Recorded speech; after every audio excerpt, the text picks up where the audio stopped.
Mesdames et messieurs, bonsoir et bienvenue dans ce journal. À Farana, les radios locales viennent de conférer avec les autorités administratives et militaires de la place. La rencontre porte sur la célébration en différé de la Journée internationale de la radio. L'initiative est portée par le directeur régional de l'information et de la communication avec l'implication des professionnels de médias de la place. Ibrahima Oulem Fofana pour en savoir plus. Dans la salle de conférence de la préfecture de Farana, professionnels de médias, autorités administratives et forces de défense et de sécurité réunis. 2 panels avec pour thème importance, fonctionnement et menaces qui pèsent sur les radios en Guinée et intelligence artificielle au service de la radio sont animés. Le panel qui sera présenté dans un instant par nos 2 éminents intervenants devra conduire à une réflexion collective et responsable sur l'avenir de la radio, ainsi que sur les risques auxquels elle pourrait être confrontée si des actions décisives en faveur de sa pérennisation ne sont pas engagées avec diligence. C'est une journée qui est célébrée chaque 13 février par la communauté internationale. Dans ce cadre d'échange et de partage, le président des communicateurs traditionnels de Farana et acteurs de la société civile. Des plaidoyers également sur plusieurs points, comme la sécurité, la liberté de la presse et la prise en charge sanitaire des professionnels. Je vous invite à soutenir les radios en participant à leurs initiatives de nous aider au paiement de nos factures de couverture médiatique. Aux chambres de commerce et leurs membres d'accepter de faire la publicité de leurs produits. Aux communautés, aux ressortissants et aux partenaires de soutenir les radios pour la pérennisation de ces émissions. Ces accompagnements permettront de pérenniser ce héritage précieux et garantir la voix de la radio pour les générations futures. Une célébration, chers invités, est à mon avis un moment de méditation, de réflexion, mais aussi d'interpellation. La radio, comme son nom l'indique, c'est le relais animé pour la diffusion d'informations à travers les ondes. Ceux-là qui ont la charge de l'utiliser doivent l'utiliser avec responsabilité, avec professionnalisme, avec l'engagement, mais aussi avec dignité et respect de la déontologie. Au cours de la rencontre, les autorités ont pris en compte les recommandations de cette corporation. Des satisfaits sont également décernés à 4 travailleurs de la radio rurale de Farana qui ont fait preuve de détermination au sein de ce médium indispensable dans le maintien de la paix et surtout la garantie de la démocratie.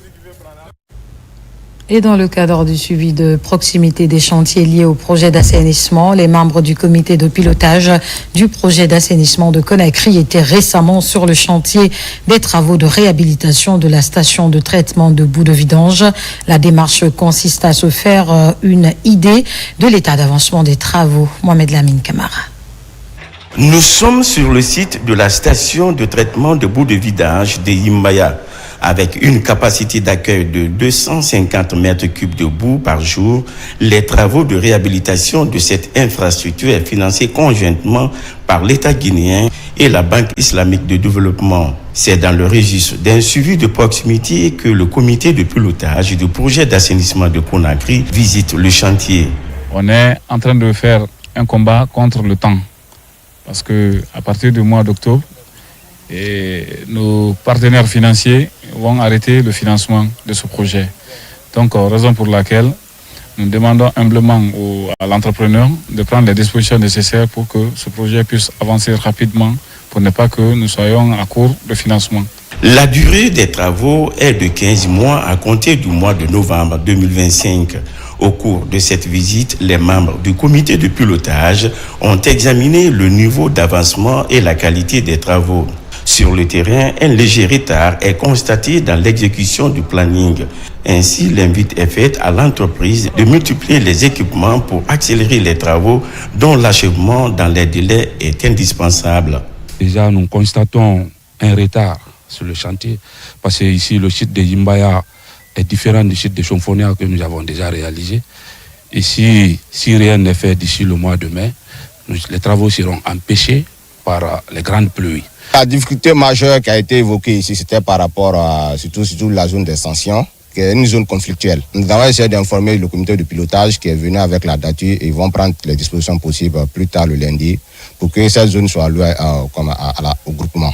Au terme de cette visite, le comité de pilotage a promis d'accompagner le projet afin de résoudre les problèmes fonciers en vue d'une extension du site. Pour ce faire, la date du 28 février 2026 est donnée à l'entreprise pour fournir le plus rapidement possible à la mission de contrôle la totalité des plans d'exécution du projet d'extension de la station. Dans l'actualité encore à Conakry, la plateforme de paiement électronique Koulou contribue à l'inclusion financière des Guinéens. Elle vient de procéder à l'organisation de son forum des super agents et agents. La démarche vise à récompenser les meilleurs sur une base de promesses et de performances. Au total, 7 voitures, 36 motos, 8 kiosques et enveloppes symboliques ont été distribuées. N'est-ce pas, Boubacar Diaby? Depuis son implantation sur le territoire national, Koulou s'impose progressivement comme un acteur majeur de l'inclusion financière. En seulement 12 mois d'activité, la plateforme revendique plus de 700 000 utilisateurs, signe d'une adoption rapide par les populations. Pour saluer les performances réalisées, l'entreprise a organisé un forum dédié à ces super agents, ces relais de terrain qui assurent la distribution de ces services. À la clé, une série de récompenses destinées à valoriser leur engagement. Les ambitions de Koulou, c'est d'apporter sa solution au plus grand nombre ici en Guinée, de favoriser l'inclusion financière et de s'assurer que les paiements électroniques soient le plus disponibles possible. Et Koulou est disponible dans tout le pays et c'est une plateforme en pleine croissance. Et nous invitons tout le monde à s'y intéresser. Au total, 36 motos, 7 voitures, 8 kiosques équipés de groupes électrogènes, ainsi que 3 gagnants e-money qui, sur la base de leurs performances, ont aussi reçu des enveloppes symboliques de 3 à 5 millions de francs guinéens. Une reconnaissance qui vise à encourager l'excellence opérationnelle et la fidélité au réseau. Koulou n'est pas par la forme. Si vous voyez tout ce que Koulou a fait aujourd'hui, et tout ce qui est réalisé pendant juste pour un an, là vraiment que c'est pas seulement des paroles, c'est pas les paroles à l'air quoi. Oui, voilà ma nouvelle voiture qui est là, promesse qui était tenue, voilà. On est très content. Koulou, quand il donne la promesse, il respecte. À travers cette rencontre, le réseau de distribution d'Iwalgui et son application Koulou entendent renforcer la professionnalisation de leurs services. Objectif, définir les priorités stratégiques pour l'année 2026 et consolider les acquis enregistrés depuis le lancement. Koulou, c'est du concret, c'est du réel. Aujourd'hui, je profite même pour vous dire qu'il y a une nouveauté. Ils ont fait baisser les prix. Avec un retrait de 1 million là où l'autre a quelque chose de 2000 et quelques, 2700 et quelques. Avec Koulou, on a 3000 et quelques. Donc, je pense, on a 3800. Pour 1 million, on a 3800. C'est le bon moment de mouiller le maillot. Dans les prochains mois, Koulou ambitionne de franchir un nouveau cap sur le marché guinéen du paiement électronique. La plateforme a déjà réduit ses frais de retrait à 1% et maintenu un niveau de commission élevé pour ses super agents et agents.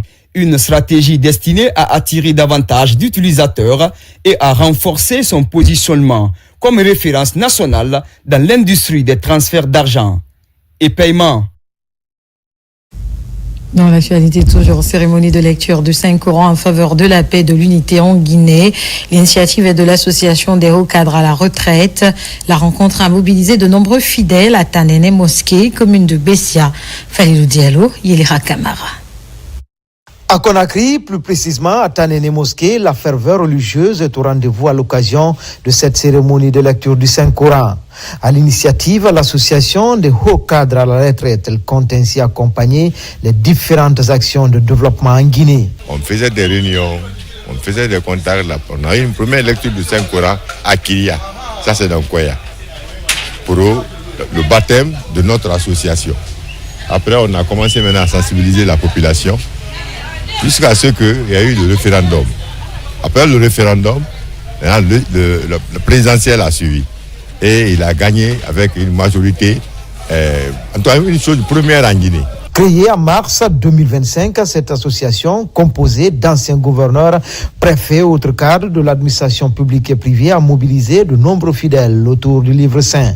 Des prières pour la Guinée et pour le gouvernement ont marqué ces moments où spiritualité et espoir se sont donné rendez-vous. Depuis cette date, nous nous sommes fixés des objectifs qui ont été ceux-ci. Nous sommes allés dans les districts et dans les quartiers pour expliquer aux citoyens guinéens ce que le président Mamadi est en train de faire et par conséquent de le soutenir sans faille. À travers cette action, l'association des hauts cadres à la retraite compte jouer pleinement sa partition dans l'édification d'une Guinée unie et solidaire.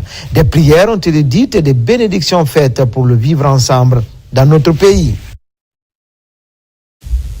Et pour finir, à l'occasion du carême, Monseigneur Vincent Koulibaly s'est adressé aux fidèles chrétiens.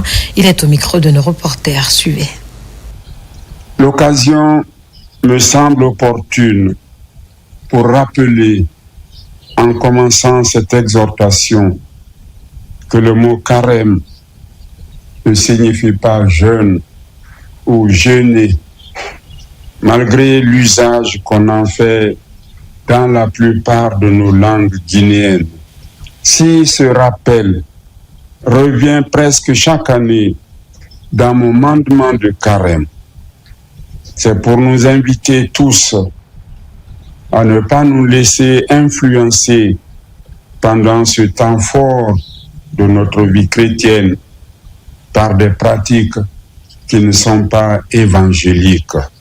Au cours de ce carême 2026, la liturgie nous invite à intensifier notre engagement à la conversion et à retrouver l'intimité de Dieu dans le désert de notre cœur et de notre conscience sous l'action de l'Esprit Saint.